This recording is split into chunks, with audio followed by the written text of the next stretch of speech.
Salut à tous, bienvenue sur la chaîne Actu Techno et autres. Aujourd'hui, nous allons parler de Donald Trump. Donald Trump qui veut s'emparer du Groenland. C'est parti!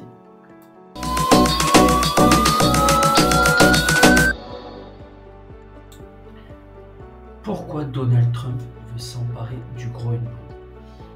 Le président élu des États-Unis n'a pas exclu d'utiliser la force militaire pour annexer l'île stratégique située entre l'Amérique du Nord et l'Europe, invoquant selon lui des raisons de sécurité nationale. Trump n'exclut pas d'utiliser la force pour s'emparer du territoire danois autonome. Voici les propos qu'il a dit. On ne sait même pas si le Danemark a des droits légaux dessus, mais si c'est le cas, il devrait y renoncer, parce que nous en avons besoin pour la sécurité nationale. Il suffit de regarder, il y a des navires chinois partout, il y a des navires russes partout. Nous ne laissons pas cela se produire. Voici les propos qu'a dit Donald Trump. Il a déclaré le 7 janvier 2025, lors d'une conférence de presse, créant la stupeur du Danemark et du reste du monde. Sur les réseaux sociaux, le milliardaire a même adapté son propre slogan au territoire stratégique, qui ressemble goutte pour goutte à son slogan Make America Great Again.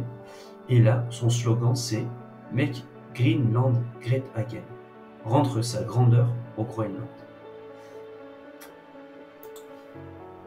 Donald Trump avait déjà eu des propos similaires lors de son premier mandat en 2019.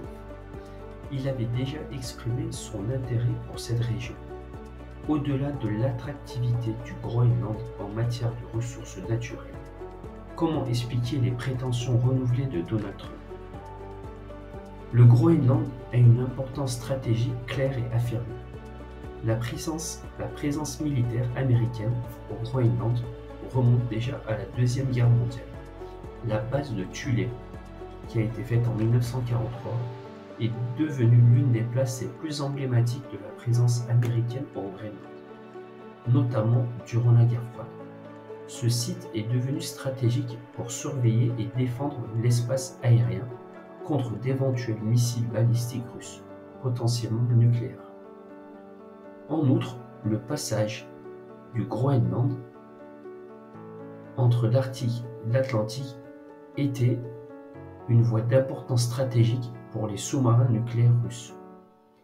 L'importance militaire du Groenland se double désormais d'une importance économique et commerciale nouvelle, liée notamment au changement climatique et à la fonte des glaces.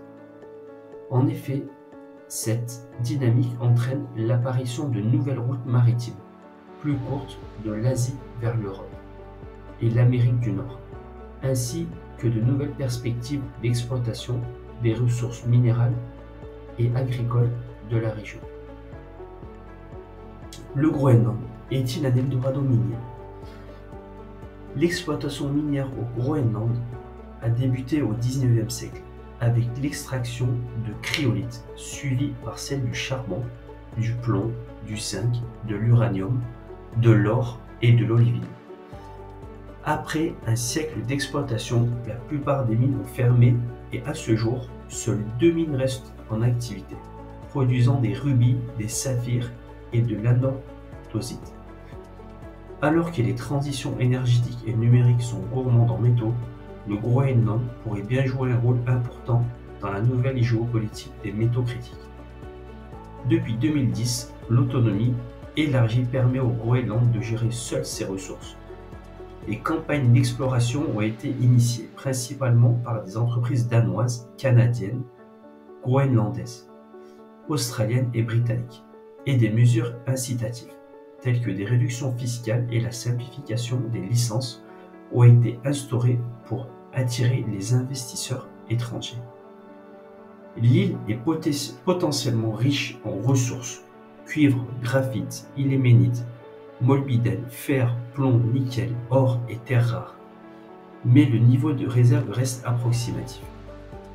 Un gisement d'ilménite, principal minerai du titane, devrait être exploité et des réserves de molybdène atteindraient 260 000 tonnes.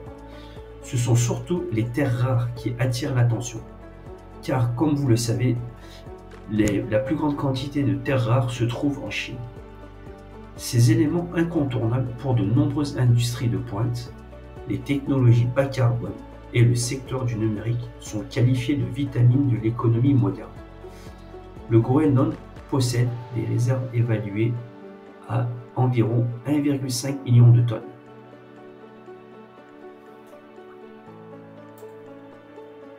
Mais qu'est-ce que c'est que le Groenland?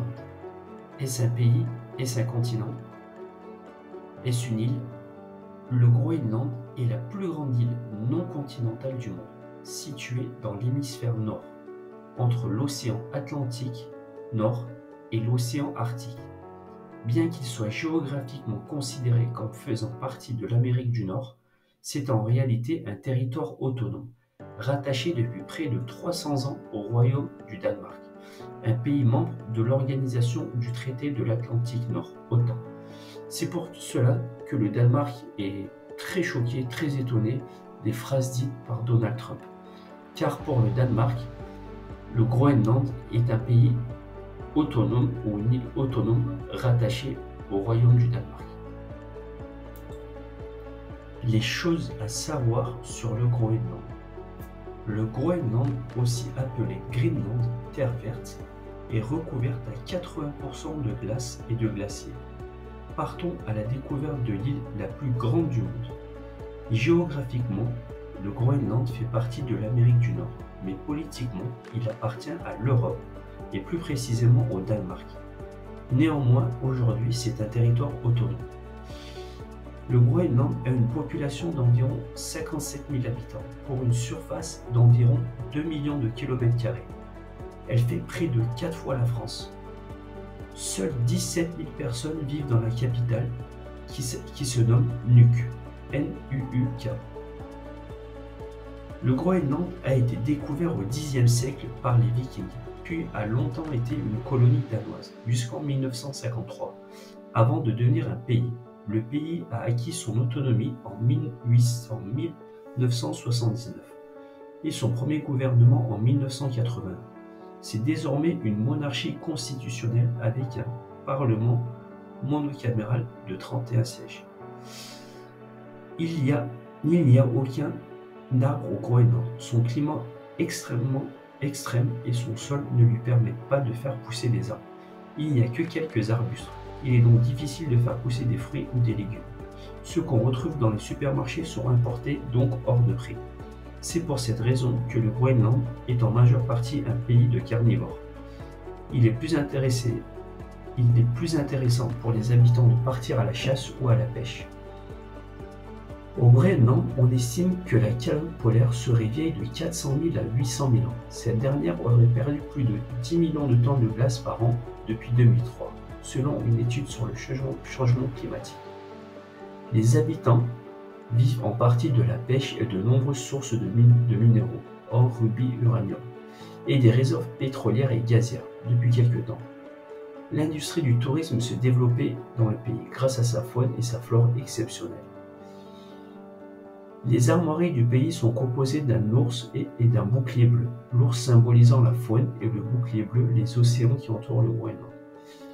Le Groenland a joué un rôle très important dans la Seconde Guerre mondiale. L'armée américaine y avait installé ses bases de ravitaillement et d'observation, permettant aux Alliés de mieux contrôler l'Atlantique Nord. Le soleil ne se couche pas entre mi-juin et mi-juillet. Le 21 juin est la journée la plus longue de l'année.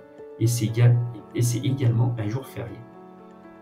La culture inuite est encore très présente, malgré la présence des Danois qui participent grandement à la mondialisation. Et vous, que pensez-vous des propos de Donald Trump? Est-ce une chose réalisable, surtout de nos jours, dans un monde où déjà toutes les cartes des pays, toutes les cartes des îles est déjà tracées? Est-ce que les Danois permettront que Donald Trump s'accapare le Groenland ou même l'Europe ou le monde? Voilà, vous pouvez partager votre avis et à bientôt sur la chaîne actu, techno et autres.